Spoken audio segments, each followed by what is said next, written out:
नमस्कार दोस्तों, आपका अपने चैनल अंजू एग्जाम अकेडमी में स्वागत है। दोस्तों, कई दिनों से क्लास नहीं चल पा रही थी, उसके लिए हमें खेद है, लेकिन आज से आप लोगों का क्लास डेली का डेली चलेगा और जितना पीछे छूटा है, जितना आप लोगों का क्लास हुआ उसका भी भरपाई किया जाएगा। दो वीडियो, दो क्लास लेकर के आप लोग टेंशन मत लीजिए। आप लोग अपने पढ़ाई पर फोकस करिए और करते रहिए। आज हम लोग देखेंगे उपभोक्ता का संतुलन एवं मांग। उपभोक्ता का संतुलन एवं मांग को देखेंगे, जो NCERT class 12 micro economics chapter 2 को कवर करेगा। और ये series UPTGT, PGT, GIC, DSSB, BPSC, TRE 4, KVS, NBS या अन्य टीचिंग एग्जाम के लिए बहुत ही महत्वपूर्ण है। और दोस्तों बता दूं, यदि आप चैनल पर नए हैं तो सब्सक्राइब करिएगा, वीडियो पसंद आए तो लाइक करिएगा, अपने दोस्तों को भी शेयर करिएगा। चलिए चलते हैं बिना समय गए अपने मेन टॉपिक पे। बताइए, प्रश्न नंबर है 1, निम्नलिखित में से उपभोक्ता संतुलन की सर्वाधिक उपयुक्त परिभाषा कौन सी है? ऑप्शन ए है वह स्थिति जिसमें उपभोक्ता अपने संपूर्ण आय खर्च नहीं करता है। ऑप्शन बी है वह स्थिति जिसमें उपभोक्ता अपने सीमित आय एवं उपभोक्ताओं के मूल्यों को ध्यान में रखते हुए अधिकतम संतुष्टि करता है। ऑप्शन सी है वह स्थिति जिसमें वस्तुओं एवं सेवाओं की कीमत समान हो। ऑप्शन डी है वह स्थिति जिसमें उपभोक्ता केवल एक ही वस्तु का उपभोग करता है। बताइएगा।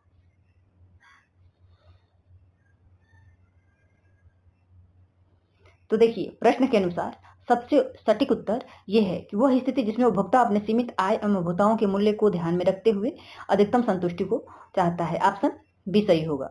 यानी जो उपभोक्ता संतुलन वह स्थिति होती है जहां पर उपभोक्ता सीमित आय तथा वस्तुओं के दिए गए मूल्यों के अंतर्गत अधिकतम संतुष्टि प्राप्त करता है।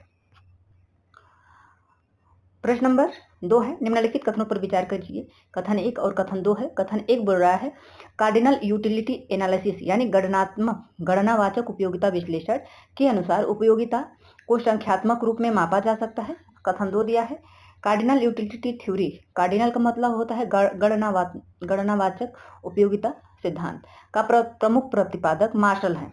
कथन दिया है एक, केवल एक सही है। ऑप्शन बी दिया है केवल 2 सही है। ऑप्शन सी दिया है दोनों सही है। ऑप्शन डी दिया है दोनों गलत है। बताइएगा। तो देखिए, आप लोग कोशिश करिएगा कि प्रश्नों का उत्तर आप लोग चेक करिएगा कि आप लोगों से कितना प्रश्न आ रहा है और कमेंट करके भी बताइएगा कि कितना प्रश्न किस प्रश्नों में से सही हुआ। देखिए, कार्डिनल अप्रोच, यूटिलिटी अप्रोच मतलब गणनावाचक उपयोगिता विश्लेषण के अनुसार उपयोगिता को संख्यात्मक रूप में मापा जाता है। तो जी बिल्कुल मापा जाता है। और कार्डिनल यूटिलिटी थ्योरी का प्रमुख प्रतिपादक अल्फ्रेड मार्शल है, ये भी सही है। यानी दोनों कथन सही है। ऑप्शन सी सही होगा। यानी जो कार्डिनल यूटिलिटी थ्योरी है, इसके अनुसार क्या होता है कि उपयोगिता को यूटिल्स में मापा जाता है और इस सिद्धांत का मुख्यतः विकास अल्फ्रेड मार्शल ने किया है। प्रश्न नंबर 3 है, कथन और कार्य से संबंधित प्रश्न है। प्रश्न दिया है सीमांत उपयोगिता घटने का नियम उपभोक्ता संतुलन का आधार है। इसका कारण दिया है किसी वस्तु के प्रत्येक अतिरिक्त इकाई से प्राप्त संतुष्टि सामान्यतः घटती जाती है। ऑप्शन ए है दोनों सही है, व्याख्या भी है। ऑप्शन बी है दोनों सही है, व्याख्या नहीं है। ऑप्शन डी है सी है ए सही आर गलत और डी है ए गलत आर सही है। बताइएगा कौन सा सही होगा। प्रश्न नंबर 3,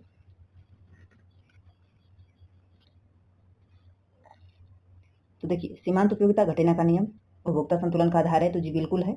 और क्योंकि किसी वस्तु की प्रत्येक अतिरिक्त इकाई से प्राप्त संतुष्टि सामान्यतः घटती जाती है। तो दोनों सही है और व्याख्या भी है। ऑप्शन सी सही होगा। यानी लॉ डिमिनिशिंग मार्जिनल यूटिलिटी के कारण उपभोक्ता वस्तु का उपभोग तब तक बढ़ाता है जब तक कि अतिरिक्त संतुष्टि उसके मूल्य के बराबर या अधिक रहती है। यही कार्डिनल अप्रोच में उपभोक्ता संतुलन का आधार है। प्रश्न नंबर 4 है, प्रश्न को ध्यान से देखिए और उत्तर देने की कोशिश करिए। यदि किसी उपभोक्ता के लिए किसी वस्तु की सीमांत उपयोगिता उसके मूल्य से अधिक है तो क्या करेगा? उस वस्तु का उपभोग कम करेगा, उस वस्तु को उपभोग बढ़ाएगा या उपभोग में कोई परिवर्तन नहीं करेगा, वस्तु उपभोग पूर्णतः बंद कर देगा। बताइएगा प्रश्न नंबर 4 क्या करेगा? तो प्रश्न क्या दिया है, यदि किसी उपभोक्ता के लिए किसी वस्तु की सीमांत उपयोगिता उसके मूल्य से अधिक है तो क्या करेगा? उस वस्तु का उपभोग बढ़ाएगा। ऑप्शन बी सही होगा।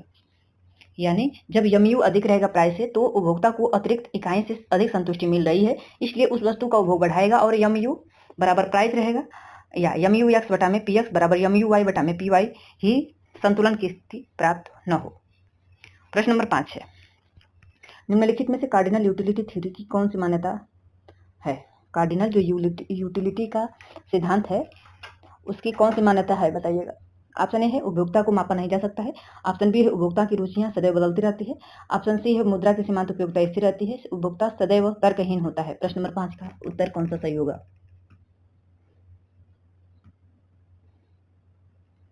तो पूछा है कि कार्डिनल यूटिलिटी थ्योरी, जिसे गणनावाचक उपयोगिता सिद्धांत कहा जाता है, जिसका विकास मार्शल ने किया है, उसकी मुख्य मान्यता यही है कि मुद्रा की सीमांत उपयोगिता स्थिर रहती है।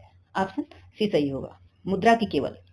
कार्डिनल यूटिलिटी थ्योरी की प्रमुख मान्यता में regional consumer cardinal measurability of utility and constant marginal utility of money शामिल है। प्रश्न नंबर 6 है, निम्नलिखित कथनों पर विचार कीजिए।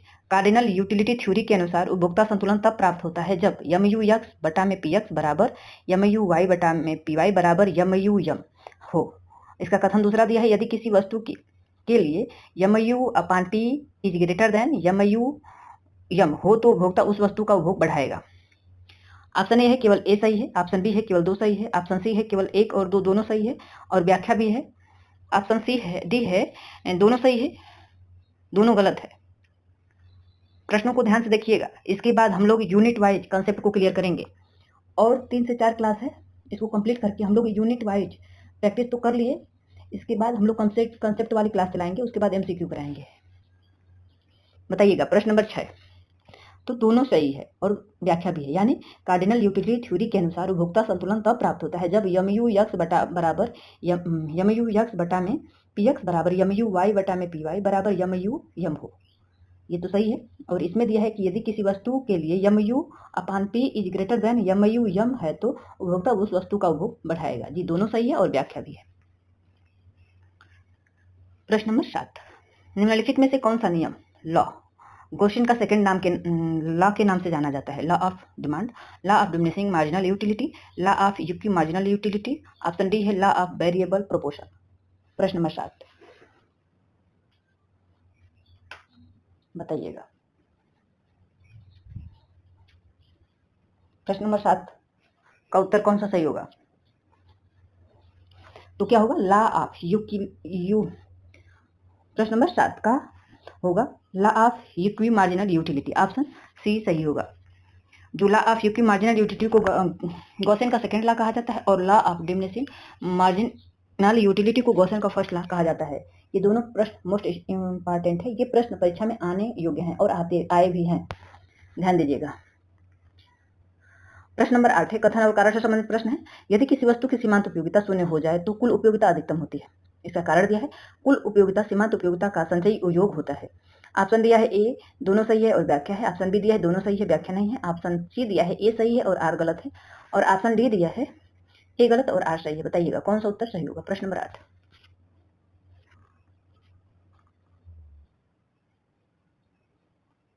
तो दोनों सही है, ऑप्शन ए सही होगा। यानी जब तक MU धनात्मक है तब तक TU बढ़ती है और MU 0 होने पर TU अधिकतम होती है। इसके बाद MU ऋणात्मक होने पर TU घटने लगती है। प्रश्न नंबर 9 है, यदि किसी वस्तु की सीमांत उपयोगिता ऋणात्मक हो जाए तो कुल उपयोगिता पर क्या प्रभाव पड़ेगा? TU बढ़ेगी, TU स्थिर रहेगी, TU घटने लगेगी या TU शून्य हो जाएगी? बताइएगा। प्रश्न नंबर 9 तो क्या हो जाएगा? TU घटने लगेगी। ऑप्शन सी सही होगा। यानी नेगेटिव MU का अर्थ है अतिरिक्त इकाई उपभोक्ता की संतुष्टि को कम कर रही है, इसलिए टोटल यूटिलिटी घटने लगती है। प्रश्न नंबर 10 है, निम्नलिखित में से कार्डिनल यूटिलिटी थ्योरी की सबसे महत्वपूर्ण आलोचना कौन सी है? बताइएगा। यह मांग का नियम की व्याख्या नहीं करता है। यह ऑप्शन बी है उपयोगिता को वस्तुनिष्ठ तथा संख्यात्मक रूप में मापना संभव नहीं है और यह उपभोक्ता संतुलन की व्याख्या नहीं करता है। यह मूल्य की भूमिका को स्वीकार नहीं करता है। प्रश्न नंबर 10 तो देखिए, जो यूटिलिटी है दो आधार पर गणना किया जाता है, एक कार्डिनल आधार पर और एक ऑर्डिनल आधार पर। तो कार्डिनल जो गणनावाचक संख्यावाचक है जिसे गणना किया जा सकता है और इसको विकसित मार्शल ने किया है। तो इसकी महत्वपूर्ण आलोचना कौन सी है? इन प्रश्नों को देखने से हमें यही पता चल रहा है कि प्रश्न कैसे बन सकते हैं, किन किन बिंदुओं पर हमें फोकस करना है, इसीलिए हम लोग देख रहे हैं।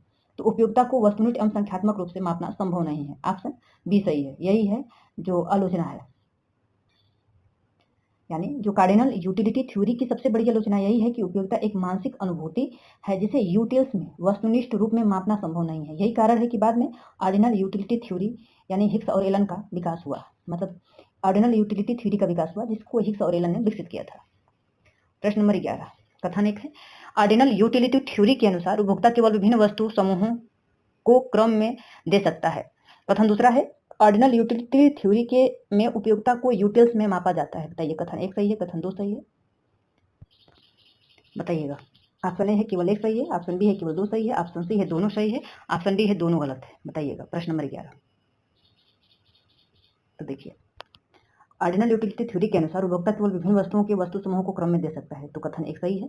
और ऑर्डिनल यूटिलिटी थ्योरी में उपयोगिता को यूटिल्स मापा जाता है, तो जी नहीं, ये कार्डिनल यूटिलिटी थ्योरी जिसको मार्शल ने दिए थे उसको यूटिल्स में मापा जाता है, इसमें क्रम दिया जाता है, तो कथन दो सही गलत हो गया, ऑप्शन ए सही होगा। और इसमें रैंकिंग दिया जाता है, प्रिफर दिया जाता है। प्रश्न नंबर 12 है, निम्नलिखित में से किस अर्थशास्त्री ने ऑर्डिनल यूटिलिटी अप्रोच का विकास किया था? Alfred Marshall and S C Pigou ने, रॉबिन्सन और जे एम्किंस ने, जे आर हिक्स और जी डी एलन ने, या एडम स्मिथ और डेविड रिकार्डो ने? बताइएगा। किसने किया था? तो एलन एंड हिक्स ने किए थे, ऑप्शन बी। और कार्डिनल अप्रोच का किसने किया था? अल्फ्रेड मार्शल ने किए थे। जे एम्किंस ने किया, किस चीज का विकास किए है? तो लिक्विडिटी ट्रैप, ये सब। ऑप्शन सी सही होगा। और जो ऑर्डिनल यूटिलिटी थ्योरी एलन और हिक्स ने विकास किया तथा इंडिफरेंस कर्व एनालिसिस का विकास भी किया है, और जो आधुनिक उपभोक्ता सिद्धांत का आधार है। क्या जे आर हिक्स और एलन ने ऑर्डिनल यूटिलिटी थ्योरी तथा आईसी कर्व जिसे कहा जाता है, आईसी कर्व एनालिसिस का विकास भी किया है, जो आधुनिक उपभोक्ता सिद्धांत का आधार है। प्रश्न नंबर 13 है, कथन अवकारा से संबंधित प्रश्न है। उदासीनता वक्र इंडिफरेंस कर्व पर स्थित प्रत्येक बिंदु उपभोक्ता को समान संतुष्टि प्रदान करता है। इसका कारण दिया है, उदासीनता वक्र पर किसी एक वस्तु की सीमा में किसी वस्तु की मात्रा में कमी, कारण दिया है, ध्यान से देखिएगा। उदासीनता वक्र पर किसी एक वस्तु की मात्रा में कमी की पूर्ति दूसरी वस्तु की मात्रा में वृद्धि हो सकती है। ऑप्शन देख लीजिए, दोनों सही है व्याख्या है, दोनों सही है व्याख्या नहीं है, ए गलत, आई सही और ए सही, आर गलत। क्या होगा? तो दोनों सही है, यानी उदासीनता वक्र पर प्रत्येक बिंदु पर उपभोक्ता का समान संतुष्टि प्रदान करता है। और ये कैसे बनता है? ऐसे बनता है, ऐसी कर्व। और उदासीन मतलब यही कह रहा है कि इस पे जो ये कर्व है, इस पे कहीं भी करेंगे तो उपभोक्ता का संतुष्टि समान रहेगा। और उदासीनता वक्र किसी एक वस्तु की मात्रा में कमी और दूसरी वस्तु की मात्रा में वृद्धि हो सकती है, तो जी ये भी सही है, ऑप्शन सी ए सही होगा। प्रश्न नंबर 14, निम्नलिखित में से कौन सा उदासीनता वक्र का गुण नहीं है? यह मूल बिंदु की ओर उत्तल होता है।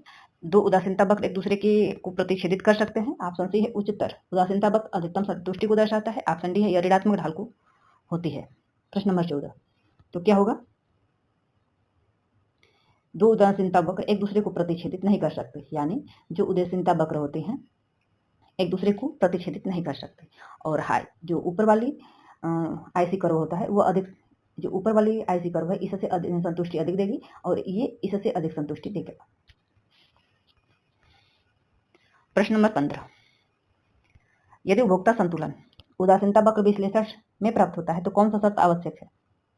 M R S X Y is greater than P X बटा में पी वाई, या ऑप्शन बी है M R S X Y is less than P X बटा में पी वाई, या M R S X Y बराबर P X बटा में पी वाई तथा उदासीनता वक्र मूल बिंदु की ओर उत्तल हो, या ऑप्शन डी है यम यू बराबर 0। प्रश्न नंबर 15, तो क्या होगा? M R S X Y बराबर पी एक्स बटा में पी वाई, यानी उदासीनता वक्र मूल बिंदु की ओर उत्तल हो। ऑप्शन सी सही होगा।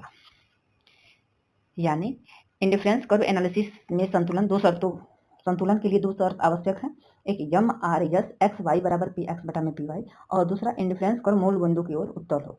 यह आधुनिक उपभोक्ता संतुलन का सबसे महत्वपूर्ण सिद्धांत है। प्रश्न नंबर 16 है, निम्नलिखित कथनों पर विचार कीजिए। कथन 1 और कथन 2 है। कथन 1 कह रहा है, बजट रेखा उन सभी वस्तुओं संयोगों को प्रदर्शित करती है जिन्हें उपभोक्ता अपनी दी गई आय एवं वस्तुओं के लिए दिए गए मूल्यों पर खरीद सकता है। स्टेटमेंट 2 दिया है, यदि उपभोक्ता की आय बढ़ जाए तथा वस्तुओं के मूल्य अपरिवर्तित हो जाए तो बजट रेखा समांतर रूप से बाहर स्थानांतरित होगी। स्टेटमेंट एक सही है, ऑप्शन बी दिया है 2 सही है, ऑप्शन सी दिया है 1 2 दोनों सही है, और व्याख्या है ऑप्शन डी दिया है 1 2 दोनों गलत है। प्रश्न नंबर 16, तो क्या होगा? तो देखिए, बजट रेखा उन सभी वस्तुओं संयोजों को प्रदर्शित करता है जिन्हें उपभोक्ता अपनी दी गई आय एवं वस्तुओं के दिए गए मूल्यों पर खरीद सकता है। तो जी बिल्कुल सही है स्टेटमेंट। और स्टेटमेंट 2 दिया है, यदि उपभोक्ता की आय बढ़ जाए और वस्तुओं के मूल्यों अपरिवर्तित रहे तो बजट रेखा बाहर की ओर स्थानांतरित हो जाता है। तो जी ये भी सही है, और व्याख्या भी है, ऑप्शन सी सही होगा। ये प्रश्न आपको समझ में नहीं आ रहा है तो आपके पास एनसीईआरटी बुक हो या इंटरनेट से डाउनलोड करके आप उसको पढ़ करके इस क्वेश्चन को लगाएंगे तो बखूबी आपको समझ में आएगा। यदि नहीं समझ में आ रहा है तो कुछ 4 से 5 दिन का इंतजार करिए, एनसीईआरटी खत्म करके हम खुद उस पे आएंगे, topic wise, unit wise concept clear करेंगे, उसके बाद एमसीक्यू कराएंगे। प्रश्न नंबर 17, निम्नलिखित में से बजट रेखा का समीकरण कौन सा है? बताइएगा। ऑप्शन पी एक्स, समीकरण दिया है P X X plus P Y Y बराबर यम यू एक्स बटा में पी एक्स बराबर यम यू वाई बटा में P Y, M R S X Y बराबर टी एक्स बटा में पी वाई, या टी यू बराबर सिग्मा यम यू। प्रश्न नंबर 17, तो क्या होगा? ये होगा, ऑप्शन ए सही है। यानी बजट रेखा का समीकरण होता है P X X plus P Y Y बराबर एम, जहाँ पी एक्स और पी वाई वस्तुओं के मूल्य और एम उपभोक्ता की आय है। यह उपभोक्ता बजट बाधा को दर्शाता है। प्रश्न नंबर 18 है, उदासीनता वक्र मूल बिंदु की ओर उत्तल होते हैं। इसका कारण है सीमांत प्रतिस्थापन दर घटती है। दोनों सही है, व्याख्या है दोनों सही है, गलत व्याख्या नहीं है, ए सही आर गलत, ए गलत आर सही। प्रश्न नंबर 18 का उत्तर कौन सा सही होगा? तो उदासीनता वक्र मूल बिंदु की ओर उत्तल होता है और सीमांत प्रतिस्थापन दर के कारण, तो जी दोनों सही है और व्याख्या भी है।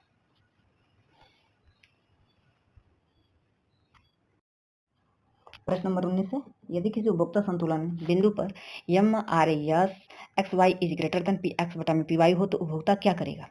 एक्स का उपभोग बढ़ाएगा, वाई का घटाएगा, वाई का बढ़ाएगा, एक्स का घटाएगा, दोनों वस्तुओं का उपभोग समान रहेगा, यह संतुलन प्राप्त हो चुका है। प्रश्न नंबर 19, क्या करेगा? एक्स का उपभोग बढ़ाएगा और वाई का घटाएगा, ऑप्शन ए सही है। प्रश्न नंबर 20 है, निम्नलिखित में से कौन सा कथन ऑर्डिनल यूटिलिटी थ्योरी की कार्डिनल यूटिलिटी थ्योरी का महत्वपूर्ण मतलब सबसे महत्वपूर्ण श्रेष्ठता को दर्शाता है? मतलब जो ऑर्डिनल यूटिलिटी थ्योरी की कार्डिनल यूटिलिटी थ्योरी का सबसे महत्वपूर्ण श्रेष्ठता कौन दर्शाता है?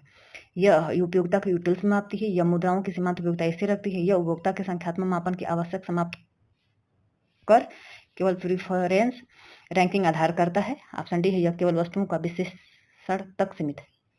प्रश्न नंबर 20, तो क्या होगा? ऑप्शन सी सही होगा, यह उपभोक्ता की संख्यात्मक माप की आवश्यकता समाप्त कर केवल प्रिफरेंस रैंकिंग पर आधारित है, ऑप्शन सी सही होगा। यानी जो ऑर्डिनल अप्रोच यूटिलिटी थ्योरी है, यानी जो क्रमवाचक उपयोगिता नियम है जिसे एलन और हिग्स ने दिया है, इसकी सबसे बड़ी विशेषता यह है कि इसमें उपयोगिता को मापने की आवश्यकता नहीं है, उपभोक्ता केवल विभिन्न विकल्पों को अपनी पसंद के क्रम में रखता है, और यही कारण है कि आधुनिक अर्थशास्त्र में ऑर्डिनल अप्रोच को अधिक यथार्थवादी माना जाता है। प्रश्न नंबर 21, निम्नलिखित कथनों पर विचार कीजिए। स्टेटमेंट 1 है, यदि किसी वस्तु के मूल्य में कमी आती है तथा प्रश्न नंबर 21 है, निम्नलिखित कथनों पर विचार कीजिए। स्टेटमेंट 1 है, यदि किसी वस्तु के मूल्य में कमी आती है तथा आय एवं अन्य वस्तुओं के मूल्य स्थिर रहते हैं तो बजट रेखा उसी वस्तु के अक्ष की ओर घूमती है। स्टेटमेंट 2 है, मूल्य में परिवर्तन से बजट रेखा समानांतर स्थानांतरित हो जाती है। कथन 1 है, ऑप्शन ए है, एक सही है, 2 सही है, दोनों सही है, और ऑप्शन डी है, दोनों गलत है। बताइएगा। प्रश्न नंबर 21, तो देखिए क्या दिया है। किसी वस्तु के मूल्य में कमी आती है तो अन्य आय और अन्य वस्तुओं मूल्य स्थिर रहती है तो बजट रेखा उस अक्ष की ओर बाहर ओर घूमती है, तो जी बिल्कुल सही है। और स्टेटमेंट 2 है, मूल्य में परिवर्तन से बजट रेखा समानांतर स्थानांतरित होती है, तो जी बिल्कुल ये जरूरी नहीं है, तो ऑप्शन केवल एक सही होगा। प्रश्न नंबर 22 है, निम्नलिखित में से किस स्थिति में उपभोक्ता संतुलन नहीं होगा? यम आर या एक्स वाई बराबर पी एक्स बटा में पी वाई, यानी ऐसी मूल्य बिंदु की ओर उत्तल हो, यम आर एक्स वाई बराबर पी एक्स बटा में पी वाई, लेकिन आईसी मूल बिंदु की ओर अवतल हो। M R S X Y बराबर पी एक्स बटा में पी वाई तथा बजट लाइन आईसी को स्पर्श करे। बजट लाइन आईसी को केवल एक बिंदु पर स्पर्श करता है। क्या होगा? ऑप्शन बी सही होगा। यानी संतुलन के लिए एमआरएस प्राइस रेशियो पर्याप्त नहीं है। दूसरा, आवश्यक शर्त यह है कि इंडिफरेंस कर्व मूल बिंदु की ओर उत्तल होता है, इसलिए ऑप्शन बी सही होगा। प्रश्न नंबर 23 से कथन और कारण से संबंधित है। कथन बोल रहा है उच्चतर आईसी उदासीनता वक्र अधिक संतुष्टि को दर्शाता है, और उसका कारण दिया है अधिक वस्तुओं का उपभोग सामान्यतः उपभोक्ता को अधिक उपयोगिता प्राप्त करता है। प्रश्न नंबर ऑप्शन ए दोनों सही है, दोनों व्याख्या है। ऑप्शन बी दोनों सही है, व्याख्या नहीं है। ए सही, आर गलत है। ए गलत, आर सही है। बताइएगा। प्रश्न नंबर 23 क्या होगा? तो दोनों सही है और दोनों व्याख्या भी है। यानी आईसी हायर, आईएससी हायर संतुष्टि को दर्शाता है। जी बिल्कुल है। और अधिक वस्तुओं का उपभोग समान उपभोक्ता को अधिक उपयोगिता प्रदान करता है। जी दोनों सही है और व्याख्या है। ऑप्शन ए सही होगा। ऑर्डिनल यूटिलिटी थ्योरी की मोर इज बेटर मान्यता के अनुसार उच्चतर इंडिफरेंस कर्व अधिक संतुष्टि का प्रतिनिधित्व करती है। प्रश्न नंबर 24 है यदि किसी वस्तु की कीमत घटने के कारण उपभोक्ता की वास्तविक क्रय शक्ति बढ़ जाती है तो इसे क्या कहा जाता है? प्रतिस्थापन प्रभाव, आय तथा प्रतिस्थापन प्रभाव दोनों, सीमांत उपयोगिता प्रभाव। क्या कहा जाता है? तो दोनों कहा जाता है। ऑप्शन सी सही होगा। प्रश्न नंबर 25 निम्नलिखित में से कौन सा कथन उपभोक्ता संतुलन अध्याय का सर्वश्रेष्ठ निष्कर्ष प्रस्तुत करता है? उपभोक्ता का उद्देश्य केवल आय बचाना होता है। ऑप्शन बी है उपभोक्ता सीमित आय तथा दिए गए मूल्यों के अंतर्गत अधिकतम संतुष्टि प्राप्त करने का प्रयास करता है। ऑप्शन सी है उपभोक्ता केवल सबसे सस्ती वस्तु खरीदता है। ऑप्शन डी है उपभोक्ता का व्यवहार पूरी तरह अनिश्चित होता है। तो क्या होगा? तो उपभोक्ता की सीमित आय तथा दिए गए मूल्यों के अंतर्गत अधिकतम संतुष्टि प्राप्त करता है। ऑप्शन बी सही होगा। प्रश्न नंबर 26 पे आते हैं। निम्नलिखित कथनों पर विचार कीजिए। स्टेटमेंट 1 और स्टेटमेंट 2 दिया है। यदि दो वस्तुएं पूर्ण प्रतिस्थापन हो तो उदासीनता वक्र एक सीधी रेखा होता है। स्टेटमेंट 2 दिया है पूर्ण प्रतिस्थापन की स्थिति में सीमांत प्रतिस्थापन दर स्थिर रहती है। कथन ऑप्शन है एक सही है, दो सही है, दोनों सही है, व्याख्या है। और डी दिया है दोनों गलत है। प्रश्न नंबर 26 क्या होगा? तो दोनों सही है और व्याख्या भी है। प्रश्न नंबर 27 पे आते हैं। निम्नलिखित में से किस स्थिति में उदासीनता वक्र समकोण होता है? Perfect substitution, perfect complements, inferior, normal goods. तो परफेक्ट कॉम्प्लीमेंट्स, ऑप्शन बी सही होगा। यानी पूर्ण पूरक वस्तु निश्चित अनुपात में उपयोग की जाती है। बायां जूता दायां जूता, इसलिए इनकी इंडिफरेंस कर्व एल शेप का होता है। प्रश्न नंबर 28 से बजट रेखा की ढाल दोनों वस्तुओं के मूल्यों के अनुपात के बराबर होती है। इसका कारण है बजट लाइन का स्लोप माइनस पी एक्स बटा में पी वाई होता है। दोनों सही है, व्याख्या है। ऑप्शन बी दोनों सही है, गलत व्याख्या है। ए सही, आर गलत, आर गलत, ए सही। बताइएगा। प्रश्न नंबर 28 तो दोनों सही है और व्याख्या भी है। ऑप्शन बी ए सही होगा। प्रश्न नंबर 29 है यदि किसी उपभोक्ता की आय दोगुनी हो जाए और दोनों वस्तुओं के मूल्य भी दोगुने हो जाए तो बजट रेखा पर क्या प्रभाव पड़ेगा? समानांतर बाहर की ओर स्थानांतरित होगा, समानांतर अंदर की ओर स्थानांतरित होगा, कोई नहीं प्रभाव पड़ेगा, केवल ढाल बढ़ जाएगी। तो क्या होगा? कोई परिवर्तन नहीं होगा। आज जितना बढ़ेगा उसी के अनुपात में दाम भी बढ़ जाएगा, तो कोई परिवर्तन नहीं होगा। ऑप्शन सी सही होगा। प्रश्न नंबर 23 है और आज का ये अंतिम प्रश्न है। निम्नलिखित में से कौन सा कथन कंज्यूमर इक्विलिब्रियम एंड डिमांड अध्याय का सर्वश्रेष्ठ प्रमुख निष्कर्ष प्रस्तुत करता है? ऑप्शन है देखिए। और दोस्तों सेशन पसंद आए तो लाइक करिएगा, वीडियो और शेयर करिएगा, सब्सक्राइब करिएगा और अपने दोस्तों में भी खूब शेयर करिएगा और कमेंट करके जरूर बताइएगा कि सेशन कैसा रहा। दोस्तों थोड़ा मतलब जोश की कमी थी, धीरे धीरे मैं अपने पैटर्न पे आ जाऊंगी और आप लोगों का जितना भी क्षति हुआ उसको मैं 1 से 1.5 हफ्ते में कंप्लीट करवा दूंगी। आप लोग टेंशन ना लीजिए, पढ़ाई पे ध्यान दीजिए और आप लोगों को जो ना समझ में आए वो भी बताइएगा। क्या होगा? प्रश्न ऑप्शन देख लीजिए, मैं उत्तर बताती हूँ। केवल उपभोक्ता के व्यवहार उपयोगिता, पसंद, आय, कीमतों के संयुक्त प्रभाव से निर्धारित होती है। ऑप्शन डी सही होगा। इस प्रकार चैप्टर उपभोक्ता का संतुलन एवं मांग कंप्लीट हुआ और कल हम लोग पढ़ेंगे उत्पादक व्यवहार और पूर्ति। फिर दोस्तों चलते हैं। पूरा वीडियो देखने के लिए तहे दिल से शुक्रिया। और ऐसे ही जुड़े रहिए। अब डेली का डेली एक वीडियो ज़रूर आएगा, और जब मैं पूरी तरह स्वस्थ हो जाऊँगी तो आप लोगों का पूरा मैनेज होगा। जो 4 दिन 5 दिन का गैप हुआ है सब मैनेज होगा। Thank you.